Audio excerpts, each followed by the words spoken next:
Bonjour à toutes et à tous.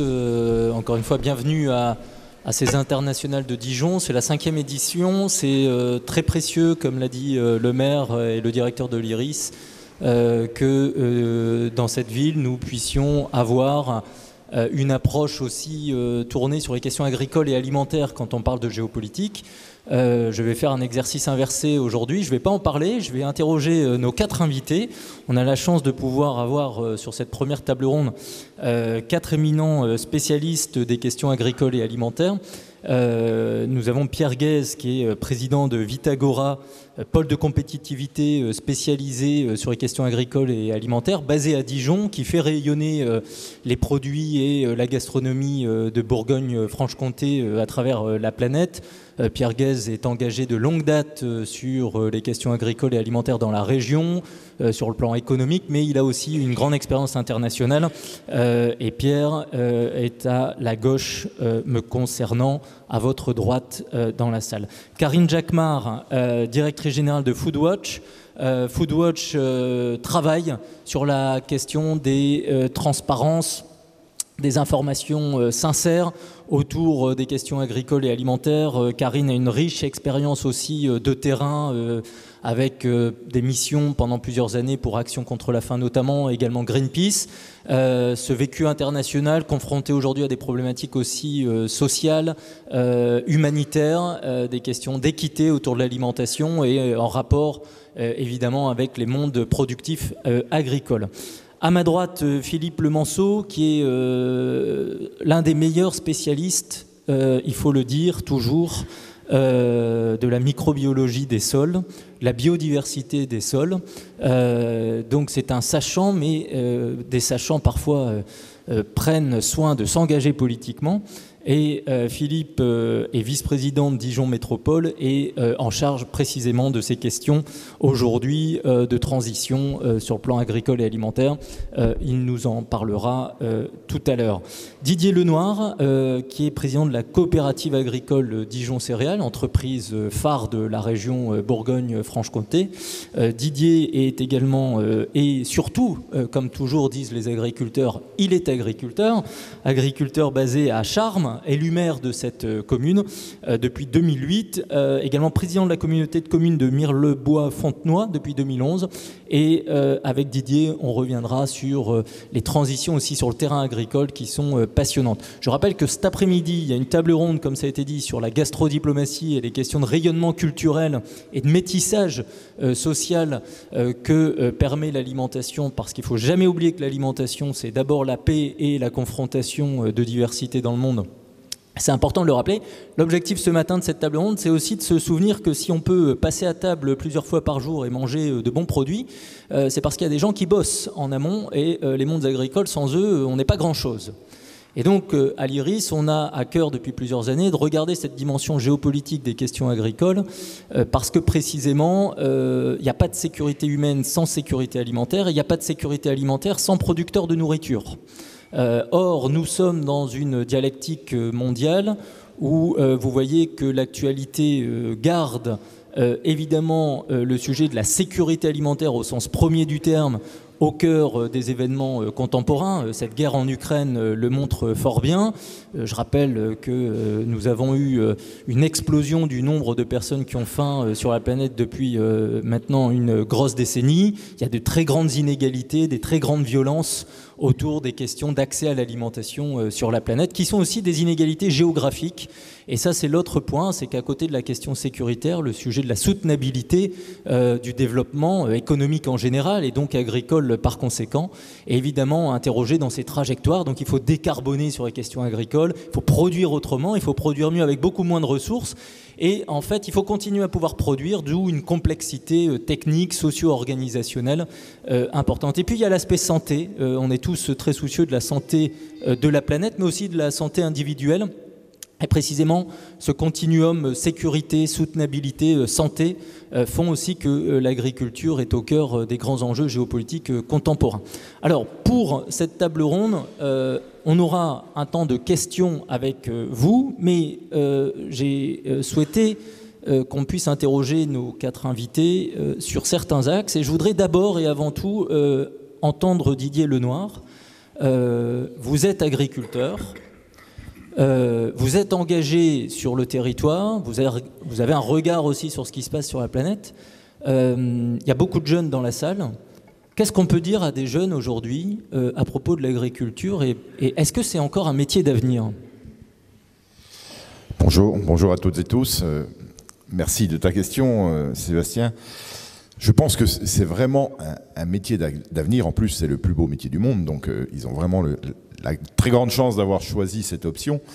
Et je pense qu'on est à un tournant, effectivement, tu le disais aussi dans ton introduction. La période est complexe, mais ce n'est pas parce qu'elle est complexe qu'elle est difficile. Je crois qu'elle est extrêmement intéressante. Elle est même plutôt très, très enthousiasmante. Par contre, il est indispensable de s'ouvrir aux autres et de partager nos expériences diverses, que ce soit sur le terrain, tu l'évoquais sur le fait que l'agriculture et l'agriculteur est sur le terrain, mais le partage est important. Et je pense notamment à mon voisin de gauche, les partenariats que l'on a dans nos métiers entre ce que l'on fait sur le terrain et toute l'expérimentation qui se fait dans les instituts est colossale. Elle est nécessaire, elle ne s'est jamais autant fait qu'aujourd'hui et je crois qu'on a bien raison de procéder comme ça. Et je crois que c'est ce qui fait l'avenir et le sel de celui-ci pour les années à venir. Et les jeunes, je crois qu'ils font un très très bon choix en s'engageant dans l'agriculture. Même si c'est compliqué, même si c'est difficile, il y aura des opportunités formidables, il y aura des ouvertures formidables. Les pratiques vont changer, forcément, parce qu'on y est contraint, mais parce que c'est nécessaire aussi.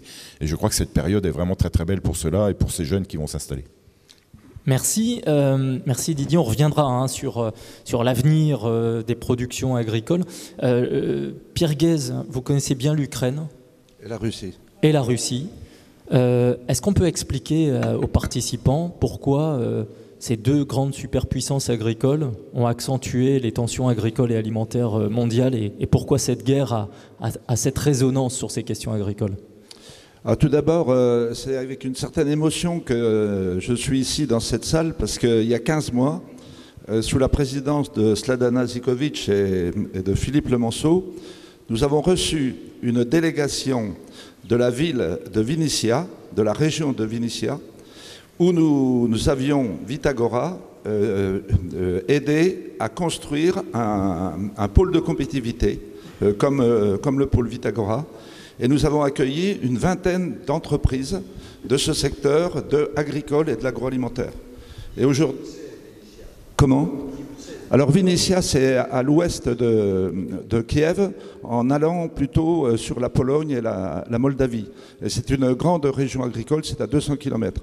Alors c'est une ville qui n'a pas été trop touchée. C'est en dessous de Tchernobyl, c'est 100 km en dessous de Tchernobyl. Donc c'est une grande région agricole où d'ailleurs le groupe Soufflet et InVivo sont présents avec une malterie. Donc si vous voulez, j'ai toutes les informations à l'heure actuelle de ce qui se passe sur ce secteur.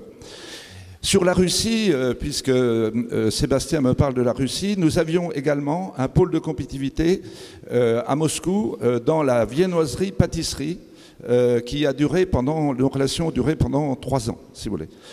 Bon, donc, je connais bien ce secteur. Et si vous voulez, on n'oublie pas quand on était à l'école, qu'est-ce qui est intéressant en Ukraine, c'est les tchernosiums. Hein, c'est les meilleures terres agricoles du monde. Les tchernosiums se définissent par rapport à nos terres, par exemple, du Châtillonnais. Dans le Châtillonnais, dans la plaine de Dijon, on a 3% d'humus, alors que dans le tchernosium, on a 15% d'humus. Et c'est des terres, finalement, qui résistent à la sécheresse, etc. C'est pour ça qu'aujourd'hui, la Russie et Poutine est très intéressé pour reprendre l'Ukraine, puisque, de toute manière, la Russie, que j'ai connue au début de ma carrière, parce qu'il y a quelques années, on exportait 10 millions de tonnes de blé à la Russie et la France, qui faisait même le prix du marché du blé, alors qu'aujourd'hui, la Russie et Poutine l'a bien compris. De toute manière, lui, il a réarmé l'alimentaire de sa région, donc toutes les grandes plaines d'Ukraine. Et aujourd'hui, la Russie est devenue le premier exportateur mondial. Hein, ils exportent plus de 25-30 millions de tonnes de blé tous les ans. Et ils font 20% de part de marché du blé. Hein, et en prenant, si vous voulez, s'ils récupèrent l'Ukraine, l'Ukraine fait en gros un petit 10%. Donc ça veut dire qu'avec l'arme du blé, demain, M. Poutine détiendra un tiers, si vous voulez, d'export dans le blé. D'ailleurs, la France, il nous a pénalisés, puisque c'est un grand concurrent pour nous. Par exemple, l'Égypte, qui était un marché captif pour nous, aujourd'hui, entre la Russie et l'Ukraine, c'est 60% du blé donc russe ou ukrainien qui approvisionne, si vous voulez, l'Égypte. Et on a le même souci, on résiste encore en Algérie, et donc je suis content aujourd'hui que la France ait repris, si vous voulez, des relations diplomatiques avec la Russie, avec l'Algérie, puisque ce week-end, la Première ministre est avec un certain nombre de ministres, donc il faut absolument qu'on réactive tout ça. Donc, le blé, pour Poutine, c'est un super intérêt. Ensuite, le tournesol. L'Ukraine est le premier exportateur mondial. Donc si Poutine devient première force le blé, deuxième force, si vous voulez, le tournesol, et puis vous avez également le maïs. Le maïs, l'Ukraine, si vous voulez, est un très grand producteur de maïs aujourd'hui. Bon, je ne veux pas être trop long. C'est un pays, l'Ukraine, que je connais très bien, puisque avec le conseil d'administration et avec Didier Lenoir, nous avons découvert l'Ukraine en 2003. Donc ça fait plus de 20 ans que tous les ans, nous faisons des voyages, nous emmenons nos agriculteurs. Et derrière, nous avions un objectif que nous n'avons pas pu atteindre. L'objectif, c'était que les agriculteurs de Côte d'Or, qui sont un peu trop étroits dans leurs fermes, eh bien, qu'on puisse les implanter, si vous voulez, en Ukraine.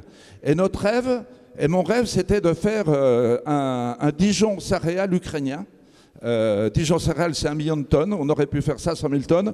On n'a pas réussi à convaincre les Bourguignons. Pourtant, il y a des belles filles en Ukraine, mais on a mis tous les arguments, mais on n'y est pas arrivé. On a simplement installé 3 agriculteurs de la Haute-Marne qui aujourd'hui possèdent 20 000 hectares, enfin ils cultivent 20 000 hectares puisque l'Ukraine reste maître de ses terres. Ils ont 20 000 hectares. Dans une région très tourmentée qui est en dessous de Donetsk. Donc ils sont en dessous du Donbass. Donc si vous voulez, on a toutes les informations réellement de ce qui se passe aujourd'hui dans ce pays. Voilà. On en reparlera. Sur le. Ce qu'il faut comprendre aussi, c'est que cette guerre en Ukraine, ce qu'on voit depuis plus de 6 mois maintenant, c'est qu'au-delà des drames qui se jouent évidemment sur place, des intentions évidemment de la Russie qui ne sont pas qu'agricoles, mais c'est difficile d'oublier la variable agricole dans les intentions du Kremlin à propos de l'Ukraine. Nous avons aussi des conséquences planétaires sur les marchés, sur les approvisionnements, sur le prix des produits. On va parler un peu d'Afrique tout à l'heure, mais je voudrais avec Karine Jacquemin savoir un peu où on en est en Europe, parce que nous voyons de l'inflation alimentaire et certains sont même à dire aujourd'hui que l'Europe peut se retrouver dans des insécurités alimentaires grandissantes demain. Est-ce que ce n'est pas excessif? Est-ce réel? Sachant qu'on est quand même plutôt bien loti par rapport au reste de la planète que vous connaissez bien par rapport aux insécurités alimentaires. Alors, on en est où un peu dans cette équation? Alors oui, vous avez raison. En fait, l'insécurité alimentaire, elle est déjà là. Au niveau mondial, de toute évidence, on a encore 800 millions de personnes dans le monde qui sont sous-nourries, mal nourries. On parle aussi, il y a des sources très, très sérieuses qui parlent de plus de 3 milliards de personnes qui n'ont pas accès au quotidien à des régimes alimentaires équilibrés. C'est dramatique. Et les Européens ne sont pas épargnés. Pourquoi ? Non pas pour les raisons que l'on entend d'habitude de manque de production, mais parce que la définition de la sécurité alimentaire, c'est 3 critères. La quantité, la qualité et l'accès. La quantité, contrairement à ce qu'on essaie trop souvent de nous faire croire, n'est pas un problème. Nous produisons en quantité suffisante. C'est largement démontré, la question de la faim dans le monde n'est pas une question de quantité. Et on pourrait avoir assez de quantité d'alimentation produite de façon plus saine et plus durable pour tout le monde. D'ailleurs, il y a plus de la moitié des céréales qui sont consommées en France qui ne sont pas dédiées à la consommation humaine, mais à la consommation animale. Je ne suis pas végétarienne, je ne défends aucun lobby particulier, je veux juste donner un fait, parce que c'est important qu'on le sache. Donc, selon l'usage qu'on fait des sols, selon à qui on alloue la production alimentaire, que ce soit pour les réservoirs de nos voitures ou pour le bétail plutôt que la population, c'est un choix. C'est un choix politique que nous faisons. Donc nous n'avons pas besoin de produire plus, et encore moins avec plus de pesticides de synthèse, comme j'entends trop souvent les lobbies le dire. Et d'ailleurs, Foodwatch vient de publier un rapport qui montre qu'on peut sortir des pesticides de synthèse totalement en 15 ans, en prenant culture par culture en Europe. J'en ai quelques exemplaires et je vous invite à le regarder. Donc sur la quantité, en fait, il y a un faux discours. En revanche, sur la qualité, et moi c'est vrai, j'ai travaillé, vous le mentionniez, j'ai travaillé à Action contre la faim il y a plusieurs années, parce que je pensais qu'en Europe, franchement, on avait justement les moyens que tout le monde puisse accéder à une alimentation saine. Ça n'est pas le cas. Et notamment sur la qualité, Foodwatch et d'autres travaillons pour améliorer la qualité de l'alimentation. Ça passe par, évidemment, la production primaire et l'agriculture. Et évidemment, c'est un des plus beaux métiers du monde. Je suis tout à fait d'accord. Il y a des petites choses à améliorer, et notamment pour la question de santé que vous mentionniez, Monsieur Abyss. À la fin, dans l'assiette, on se retrouve avec des résidus de pesticides. On se retrouve trop souvent, même en France, même en Europe, avec des contaminants. Par exemple, les huiles minérales. On vient d'obtenir une réglementation européenne, mais sachez que les produits alimentaires étaient souvent contaminés par des dérivés d'hydrocarbures invisibles à l'œil nu, pas étiquetés, et qui potentiellement peuvent donner le cancer. Donc la qualité de l'alimentation est un sujet sur lequel il reste à absolument progresser, surtout quand on sait, et les plus honnêtes des entreprises de l'industrie agroalimentaire le reconnaissent, depuis les dernières décennies, il y a aussi le problème de nutrition, puisqu'ils reconnaissent avoir remplacé progressivement de plus en plus des éléments, des ingrédients nutritifs dans les produits industriels par exemple du sucre ajouté, et trop souvent caché. Donc aujourd'hui, on se retrouve avec quasiment autant, voire même plus, je crois, de gens qui ont des maladies chroniques, de diabète, etc., liées à la malbouffe. Et c'est autant, voire plus, que de gens qui sont sous-nourris. Donc on est quand même face à un système qui marche sur la tête, qui a tout le potentiel pour aller bien, mais qui marche sur la tête. Et enfin, le troisième critère, c'est le critère d'accès. Et là, je crois qu'il est clair pour tout le monde que le problème n'est pas que dans les pays africains, mais qu'on y est malheureusement de plus en plus confronté en Europe. Je discutais encore avec des gens hier qui me disaient, et notamment une assistante sociale qui me disait qu'aujourd'hui, quand elle va voir les familles, clairement les familles se demandent aujourd'hui en France, en 2022, si cet hiver, elles vont pouvoir acheter soit à manger, soit du chauffage pour leur maison. Et qu'au résultat, elles risquent de pouvoir acheter à manger, mais ne pas pouvoir chauffer leur nourriture parce qu'elles n'auront pas les moyens de payer l'énergie pour chauffer leur nourriture. C'est en France, c'est en 2022. Donc oui, on a un vrai problème d'accès, et il ne touche pas qu'une petite frange de gens qui seraient marginaux dans la société.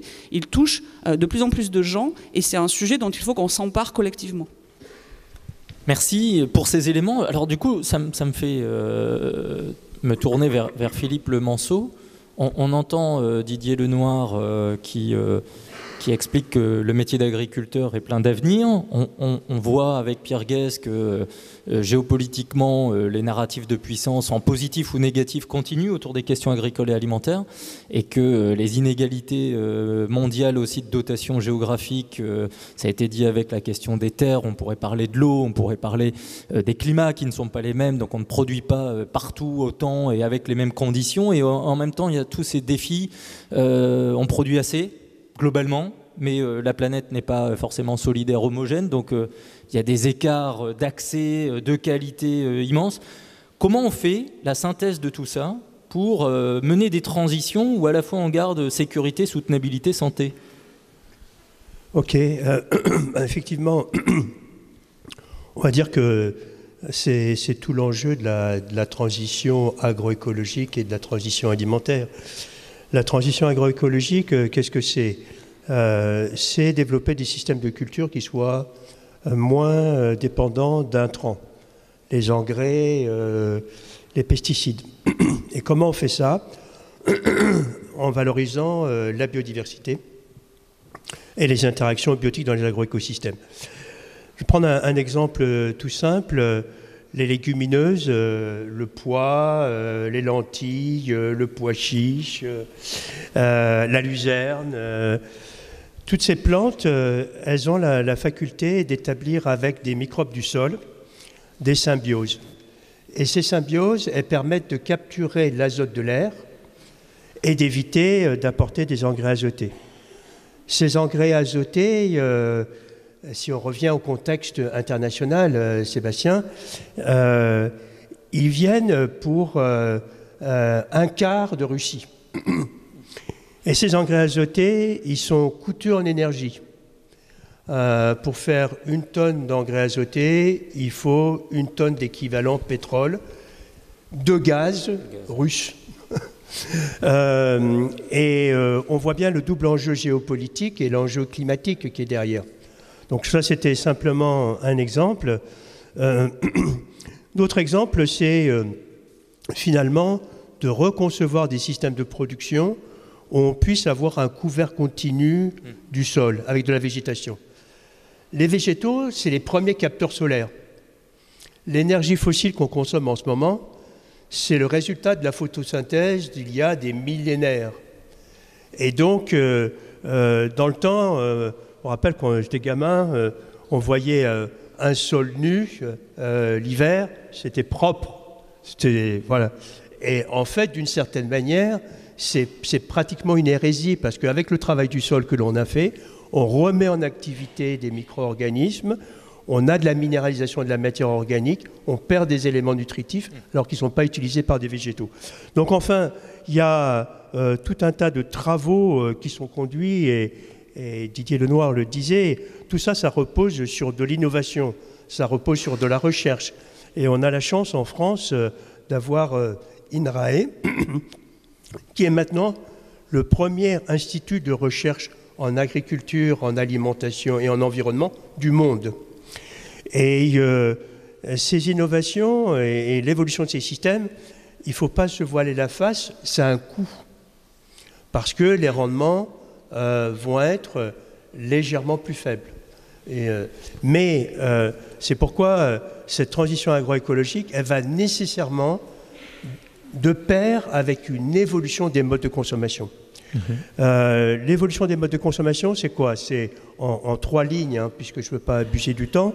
C'est déjà réduire notre ration alimentaire. Par rapport à l'activité physique que l'on a, on peut la baisser légèrement. C'est réduire le gaspillage alimentaire. Si on parle de climat, puisque c'est quand même quelque chose qui est très prégnant, il faut savoir que le gaspillage alimentaire en France, ça représente 3% de l'empreinte carbone du pays. Ça correspond à 5 fois les émissions de gaz à effet de serre liées au trafic aérien intérieur. Et donc, en fait, si on réduit le gaspillage, on a un gain économique, évidemment, mais il y a un gain également environnemental. Et puis, le troisième point, c'est remplacer des protéines animales, une partie des protéines animales, par des protéines végétales. Karine y faisait référence. Et quand on mange de la viande, eh bien, on mange de la viande de bonne qualité, c'est-à-dire avec des bêtes qui sont à l'herbe, et on valorise pour nous, localement, eh bien, la bonne viande charolais, d'appellation contrôlée d'origine, et tout le monde s'y retrouve, à la fois le consommateur, mais également le producteur, parce qu'il a une plus grande valeur ajoutée sur ses produits, même si les rendements sont légèrement diminués. Merci Philippe, on voit bien avec votre éclairage à l'instant que finalement les questions agricoles sont loin d'être statiques. On voit que les systèmes bougent. Sur le plan des consommations, ça a été abordé et on va y revenir, mais aussi sur le plan des productions. Et je voudrais du coup interroger Didier sur un point. Karine nous a dit que finalement l'agriculture devait faire de l'alimentation et que remplir le réservoir des voitures était peut-être pas une solution. Et en même temps, on voit des demandes publiques, parfois citoyennes, à ce qu'on ait des énergies renouvelables ou de l'économie circulaire. Je vous sais un peu engagé sur les questions de méthanisation pour produire du biogaz et fournir de l'énergie de proximité. Il y a aussi le développement de l'énergie solaire dans les espaces agricoles. Vous qui êtes agriculteur et en même temps en responsabilité politique, comment vous expliquez cette agriculture qui est nourricière alimentaire, mais qui apporte aussi d'autres matériaux et des solutions sur le plan énergétique et dans l'équation que Philippe a décrite, c'est-à-dire qu'il y a des rotations de culture à favoriser aussi par rapport à des aspects non alimentaires. Tu le dis fort justement, Sébastien, la rotation des cultures, avoir des assolements les plus divers possibles, c'est la base de l'agriculture, c'est la base de notre métier. Ne pas mettre tous ses œufs dans le même panier, c'est bien une expression que l'on comprend. C'est-à-dire pas prendre tous les risques, être prudent. On voit bien que la climatologie peut être changeante, peut être même exagérée par moment. On l'a bien vu encore cet été. Et je crois que tout agriculteur qui est conscient et qui fait attention à sa façon de produire et au respect de ce qu'il fait, travaille de cette façon-là. Maintenant, il est important aussi de répondre à la demande, c'est-à-dire que ce que l'on produit, à un moment ou à un autre, il faut le vendre. C'est-à-dire que ça va arriver sur un marché, un petit ou un grand marché, et ça va répondre à une bande de consommation, quelle qu'elle soit d'ailleurs. Et on sent déjà depuis un certain nombre d'années cette demande et ces appels du pied par rapport à ce qu'on appelle, nous, l'énergie-culture, c'est-à-dire produire de l'énergie sur des exploitations agricoles. Il y a eu très très longtemps des vraies réticences, il y en a toujours, parce qu'il est important que dans nos fermes, que sur nos terres, on produise de l'alimentation. Je crois que ça, c'est primordial. Vraiment, c'est ce que l'on pense également dans notre coopérative avec nos adhérents.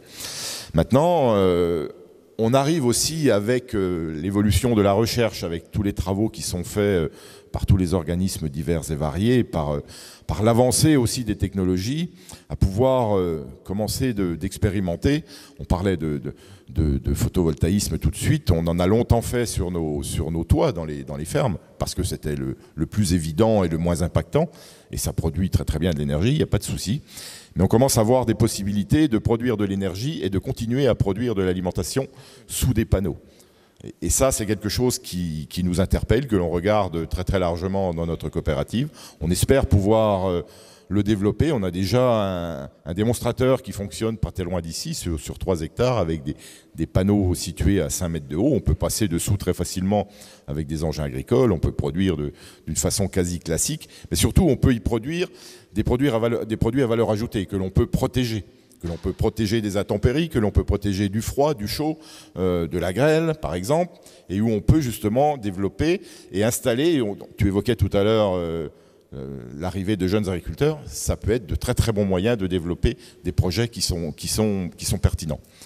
Maintenant, la méthanisation, c'est aussi un dossier qui nous est cher. Pour les agriculteurs, parce que certains se sont lancés tout seuls ou groupés dans des petites ou moyennes méthanisations. Nous avons un projet à la coopérative Dijon Céréales qui est plus grand, qui est collaboratif, qui est collectif.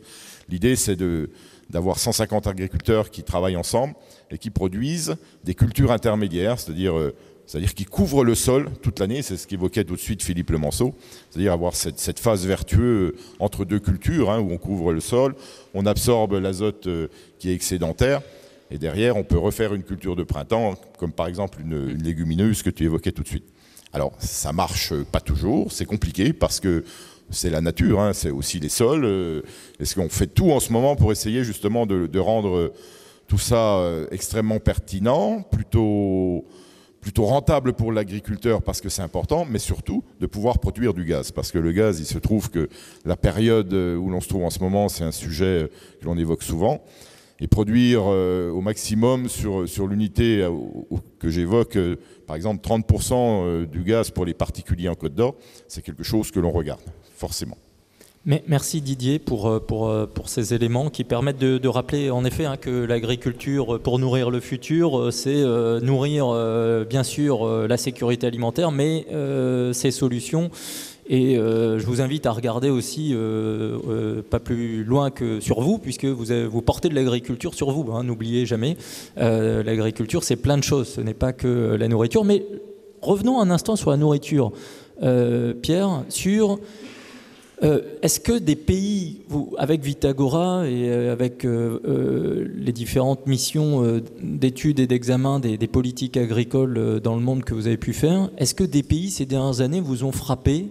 On a parlé évidemment de la Russie, l'Ukraine, mais est-ce que des pays se sont vraiment donné des moyens depuis quelques années de renforcer à la fois leur agriculture et leur rayonnement alimentaire? François Rebsamen évoquait le cas de la Corée du Sud qui fait rayonner ses produits alimentaire, qui n'est pas forcément une grande puissance agricole. C'est quoi la combinaison entre puissance agricole et puissance alimentaire? Et quel pays vous semble savoir combiner les deux? Ce qu'il faut regarder, c'est qu'en fait, pour moi, si on fait simple, il y a deux types d'agriculture. Il y a l'agriculture, on va dire occidentale, États-Unis, qui s'est modernisée et qui est passée, puisque en France, il y a 40 ans, 45 ans, moi quand j'étais gamin, je suis fils de paysan, il y avait 2 millions d'agriculteurs. Et on était dans une agriculture un peu de cueillette, etc. Donc tout ça, c'est fini. Mais si on prend les deux grands pays que sont par exemple la Chine et l'Inde, eh bien aujourd'hui, on est l'Inde, je pense notamment à l'Inde et même la Chine qu'on connaît dans Vitagora et également l'Inde, eh bien on n'a pas voulu, enfin les dirigeants n'ont pas modernisé ces agricultures et la majorité des agriculteurs cultivent à peu près 1 ou 2 hectares. Mais 1 ou 2 hectares cultivés comme un jardin, c'est assez productif. Puisque par exemple ces deux pays, on n'en parle pas trop, mais l'Inde et la Chine sont autosuffisants, par exemple en blé. Ils produisent 100 millions de tonnes de blé, même un peu plus, quand par exemple la France, on ne produit que 35 millions de tonnes. Et donc, ils transforment eux-mêmes leurs produits. Donc, c'est un peu aujourd'hui ce qu'est en train de faire à la métropole notre ami Philippe Lemanceau, c'est de revenir ce qu'on appelle les circuits courts, c'est de réintroduire des cultures urbaines autour de nos villes, etc., pour qu'on se réapproprie un peu les produits. Là, nous sommes pour les Dijonnais, nous sommes à 10 minutes, à 5 minutes du marché des Halles, qui fonctionne très bien les week-ends. Eh bien, l'objectif qu'on peut se donner, c'est que ces produits qu'on va acheter, eh bien, ils proviennent à peu près demain, dans 10 ans, de 60% de production autour de Dijon, plutôt qu'à l'heure actuelle où finalement il y a 80% de produits qu'on achète qui viennent du sud de l'Espagne, du Maroc, etc. Donc c'est un peu tout ça qu'on est en train de travailler, aussi bien dans le pôle Vitagora, dans l'agriculture et autres. Mais merci pour avoir aussi rappelé le cas de l'Inde et la Chine. Évidemment, mastodonte démographique, donc souci prioritaire, sécurité alimentaire et premier producteur agricole d'à peu près tous les produits agricoles de la planète. Il faut toujours regarder la Chine alimentaire, grande dépendance, numéro 1 en production de tout et premier acheteur d'à peu près les mêmes produits en même temps. C'est l'effet Chine. Et l'Inde n'est pas loin de ces équations. Je voudrais poser 2 questions à Karine. Je voudrais rajouter quand même, Sébastien, le dossier de l'Afrique. On va y venir. On va y venir. Oui. Ouais. On parlera d'Afrique, mais je voudrais justement, alors, Karine, 2 questions. Entre votre expérience et l'observation alimentaire. Par rapport à cette situation dans laquelle on est, parce qu'on est quand même dans une crise alimentaire, les institutions internationales ont toutes rappelé aux Nations Unies en septembre, à l'Assemblée Générale, qu'on avait la plus grosse crise alimentaire depuis 15 ans, qu'on était même peut-être sur quelque chose de plus conséquent. Où sont les points chauds de l'inquiétude du moment ? Qu'est-ce qui vous préoccupe? Quel pays, quelle zone vous semble particulièrement fragile entre les changements climatiques, les détresses de pouvoir d'achat, les insécurités alimentaires? Et puis j'ai une deuxième question qui me taraude à vous écouter les uns et les autres.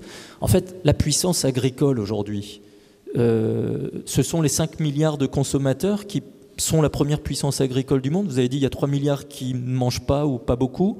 Les 50 milliards, c'est la première puissance agricole du monde. Si le rapport de force est passé aux mains des consommateurs qui peuvent changer les systèmes, comme un peu Philippe a semblé vouloir le dire? Il joue un rôle parce que tout le monde joue un rôle, tous les acteurs jouent un rôle toujours, et il ne s'agit pas de remplacer une responsabilité par une autre, mais malheureusement, les dits consommateurs, ils n'ont pas le pouvoir. Ils ont très peu de pouvoir pour plein de raisons. Foodwatch, on milite, comme vous l'avez dit, pour plus de transparence déjà dans le secteur agricole, à commencer par ce qui est sur les emballages. Parce que quand on n'a pas accès à une information claire et honnête déjà de la qualité nutritionnelle ou de comment sont produits les produits alimentaires qu'on achète, on a peu de pouvoir. Je parlais tout à l'heure de la contamination des aliments par des huiles minérales aromatiques qui sont des dérivés d'hydrocarbures. Qui sait ce que c'est? Et tant qu'il n'y avait pas de réglementation, eh ben, c'était pas interdit, c'était pas visible à l'œil nu. Il faut des tests en laboratoire qu'on a fait, etc. Donc il y a plein de choses sur lesquelles le consommateur n'a absolument pas de levier parce qu'il n'a pas l'information et que donc il ne peut pas faire ce fameux choix éclairé auquel on l'appelle régulièrement. Bon, c'est pour ça qu'on existe aussi, Foodwatch humblement, mais on est une association loi 1901 qui est en contre-pouvoir citoyen pour dire aux consommateurs et aux citoyennes citoyens, bon ben rassemblons nos forces pour être contre-pouvoir, pour justement demander ce qui paraît être la base et les droits fondamentaux, et le droit à l'alimentation est un droit fondamental, de dire il faut faire respecter cela. Par ailleurs, il faut revenir sur la question du prix. Je parlais d'accès tout à l'heure. L'accès, ça suppose deux choses. Ça suppose à quel prix sont vendus les produits et est-ce que toutes les parties de la population peuvent y accéder. Et la question du prix est fondamentale dans notre discussion ce matin. Par exemple, la spéculation. Il y a trois étages. La spéculation. Je rappelle qu'après la crise alimentaire de 2008, vous vous rappelez des émeutes de la faim, un constat avait été fait très clairement sur le fait que la spéculation excessive sur les denrées alimentaires, à commencer par le blé par exemple, est insupportable quand il s'agit d'acteurs qui ne sont pas reliés finalement au marché à terme, mais d'acteurs qui viennent purement spéculer. C'est-à-dire on parle de gens qui spéculent sur la faim pour faire du profit financier. À qui ça paraît acceptable? Qu'il y ait des marchés à terme pour des gens qui sont, eux, vraiment producteurs, acheteurs et qui ont besoin d'une sécurité de prix à moyen terme, parfait, mais pas des spéculateurs de la faim. Or, après 2008, il ne s'est quasiment rien passé. Il y a eu quelques réglementations, notamment MIFID II au niveau européen, mais ça a été détricoté. C'est totalement insuffisant. Et donc, on vient de relancer une pétition avec nos amis d'ailleurs du CCFD Terre Solidaire pour demander à ce que les responsables politiques, et j'invite les responsables politiques ici présents à contribuer, s'il vous plaît, à faire passer ce message, mais que au G20 notamment, il soit rediscuté le fait de mettre des règles, 1, de limiter les opérations de spéculation quotidiennes, 2, d'interdire l'accès de ces marchés aux acteurs qui n'ont rien à y faire, et 3, là encore, de la transparence sur les stocks. Aujourd'hui, on n'a aucune transparence. Des entreprises peuvent tout à fait avoir des stocks et jouer sur les prix et faire de la spéculation sur les prix, sans que personne n'en sache rien. Et forcément, quand on a un stock mais qu'on le cache, on peut jouer sur les peurs et faire monter les prix. C'est totalement insupportable. On parle du droit à l'alimentation pour toutes et tous, et je ne rappelle pas le nombre de millions de gens qui n'y ont pas accès. Donc ça, il faut l'arrêter. Deuxièmement, je vais être rapide, mais je veux le mentionner, on a le deuxième étage de la fusée, qui est quand même les subventions, aujourd'hui accordées, notamment en Europe, notamment à travers la politique agricole commune, qui sont fléchées vers des subventions à la surface et qui ne sont absolument pas conditionnées à est-ce que ça va contribuer à une alimentation saine et durable ou pas. Ça, c'est pareil, on marche totalement sur la tête. Et enfin, le troisième étage dans la chaîne de valeur, c'est, on le voit bien en ce moment, il y a beaucoup de débats, avec, notamment dans ce contexte d'inflation, c'est comment sont fabriqués les prix au final. Donc d'abord, les externalités négatives, c'est-à-dire les coûts cachés de la production aujourd'hui alimentaire, agricole, mais aussi dans les usines et l'alimentation transformée, les coûts cachés sociaux et environnementaux ne sont aujourd'hui absolument pas pris en compte. Donc quand on a un Nutella hyper bon marché, mais qu'en fait on regarde le coût social de l'huile de palme, désolé, ce n'est absolument pas vendu au vrai prix du produit.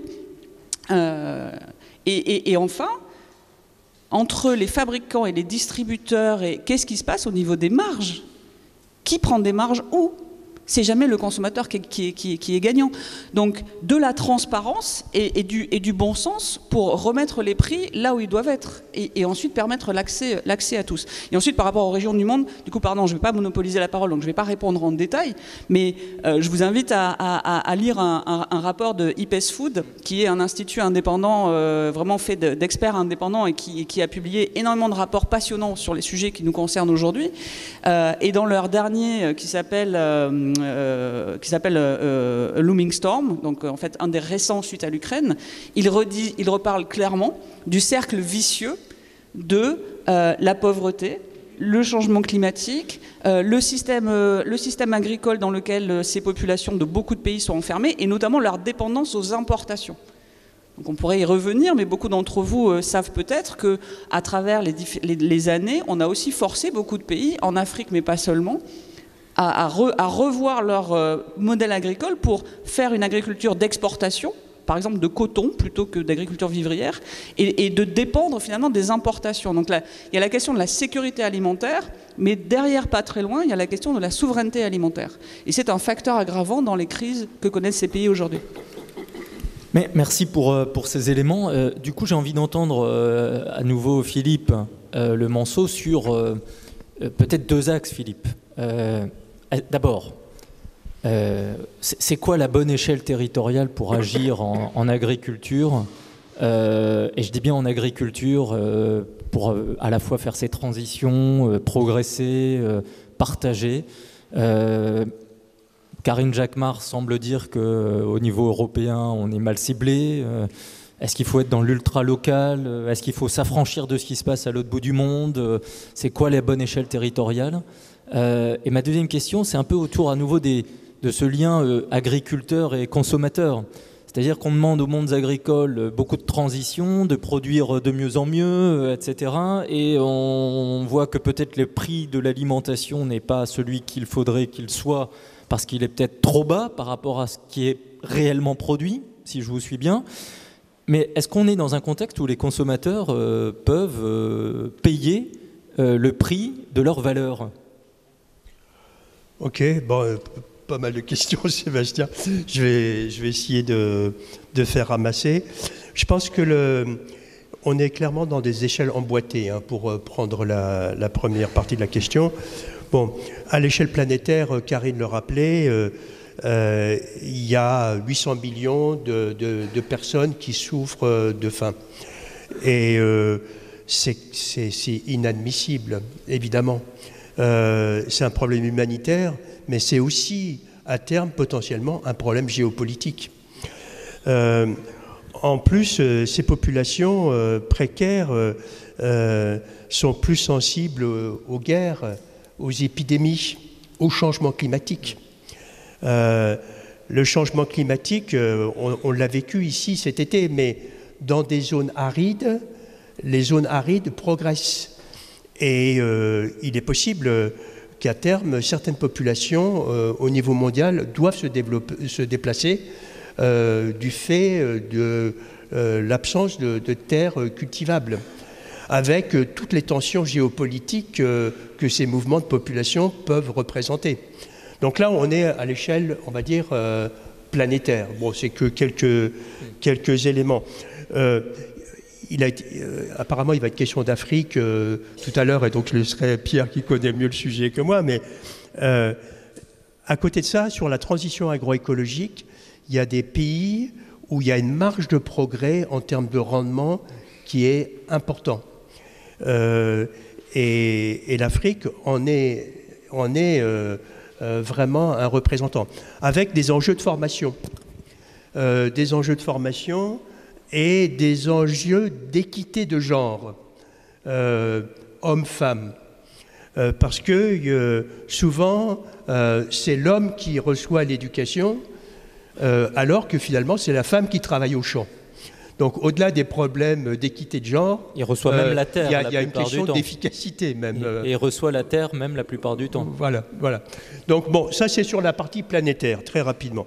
À l'échelle continentale, ce qu'on voit se développer, ce qu'on a vu se développer après la Deuxième Guerre mondiale, c'est des interdépendances très fortes qui se sont construites. C'est comme ça que l'Europe a été construite dans les années 50, basée sur des interdépendances pour faire en sorte qu'on rentre dans un climat de paix. Et ces interdépendances, forcément, on voit bien d'une certaine manière leurs limites en termes de vulnérabilité. Et cette vulnérabilité sur des enjeux stratégiques, l'énergie, mais l'alimentation également, on voit bien qu'en situation de crise, avec la guerre en Russie, on touche du doigt la problématique qui était évoquée d'ailleurs aussi par Karine, de souveraineté alimentaire. Et cette souveraineté alimentaire en France et en Europe, elle est questionnée. Elle est questionnée parce que la France, c'est un grand pays producteur agricole. Mais savez-vous que les fruits que vous consommez, 60% sont importés? 60% sont importés. Donc, on touche du doigt le fait que cette souveraineté alimentaire, elle n'est plus là, d'une certaine manière. Et elle n'est plus là, pourquoi? Parce qu'on se trouve dans des systèmes à concurrence déloyale. Bon, je citais les fruits, mais on pourrait citer aussi les légumineuses. Encore à nouveau, je m'excuse, mais les importations de soja.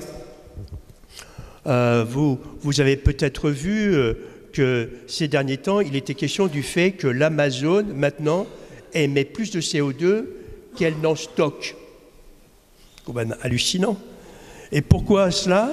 Parce qu'il y a eu une déforestation pour de la production tous azimuts de soja, OGM, avec toute une kyrielle de pesticides, et donc avec une réglementation qui est bien très loin de celle que nous, on impose à nos producteurs.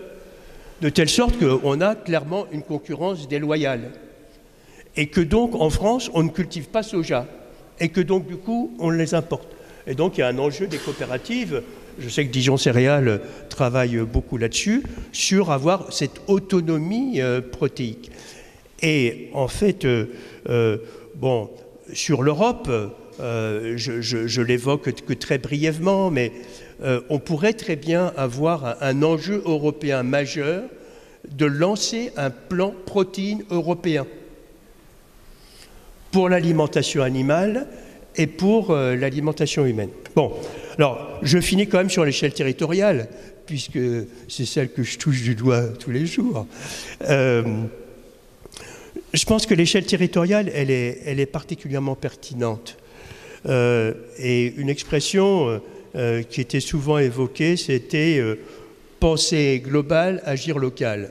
C'est-à-dire qu'au bout d'un moment, on peut toujours faire des déclarations, mais comment on traduit ça dans la vraie vie? Comment on fait évoluer les systèmes? Et c'est ce qu'on essaie de faire à Dijon, avec le principe de dire que si globalement on mange mieux pour tout le monde, et on pourra y revenir par rapport au prix, eh bien, on aura une demande de meilleurs produits. Et si on a une demande de meilleurs produits, on va faire évoluer les systèmes de production. Parce que les agriculteurs auront une demande pour ces produits. Et parce qu'ils auront une valeur ajoutée. Parce qu'il y aura une technicité aussi supplémentaire qui va donner de l'intérêt aussi aux jeunes qui vont reprendre ces professions.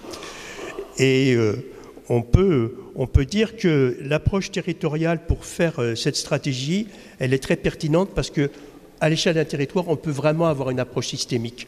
On peut associer les acteurs, les producteurs, les transformateurs, les distributeurs et les citoyens. Et les citoyens, ils ont une part à jouer majeure. Je serais peut-être un peu moins pessimiste que Karine sur le fait que moi, je suis convaincu qu'un moteur de la transition, eh bien, il vous appartient. Il vous appartient. C'est-à-dire qu'en fonction de vos choix alimentaires, nécessairement, vous faites évoluer les systèmes de production. J'évoquerai simplement pour moduler ce qui a été dit par Karine, c'est que vous avez tous vu maintenant le Nutri-Score quand vous allez faire vos courses. Ben, ce Nutri-Score, il était banni par les grands groupes agroalimentaires, Nestlé et autres. Et ce sont les consommateurs qui ont voulu avoir une information sur les produits. De telle sorte que finalement les grands groupes comme Nestlé ont été obligés de s'y mettre. Parce que quand vous faites vos courses, ben, si vous ne voyez pas le Nutri-Score, à produit équivalent, vous allez prendre le produit qui a du Nutri-Score. Donc le rôle des consommateurs, il est absolument essentiel. Et donc c'est bien le moteur de cette transition qu'on met en œuvre à Dijon avec ce qu'on appelle de l'empowerment, c'est-à-dire rendre les citoyens réellement acteurs de cette transition en relation avec toute la chaîne. Alors sur le prix, Sur les prix... Rapidement comme ça. Oui, sur les prix, je finis là-dessus. En fait, le véritable enjeu, c'est de faire en même temps évoluer les modes de consommation. Il y a, au niveau de la consommation, 30% de ce qui est acheté par les citoyens, par vous, part directement à la poubelle. 7% des produits alimentaires ne sont même pas sortis de leur emballage, ils vont à la poubelle. Donc, si on réduit le gaspillage alimentaire, si on consomme un peu moins de viande, si on fait évoluer nos modes de consommation, eh ben, on va pouvoir se permettre d'acheter des produits un peu plus chers, de valoriser ces produits et de permettre une meilleure rétribution tout au long de la filière. Juste un petit élément, 1 hectare de blé, c'est 25 000 baguettes. Si on augmente la baguette de 2 centimes, alors là je ne parle pas du contexte actuel avec le prix du blé, eh ben, vous faites le calcul. Vous voyez ce que ça représente et vous voyez comment on le redistribue sur la filière et que ça demeure encore acceptable pour le consommateur qui, au lieu de mettre le pain rassis à la poubelle, va peut-être faire du pain perdu. Voilà. Merci.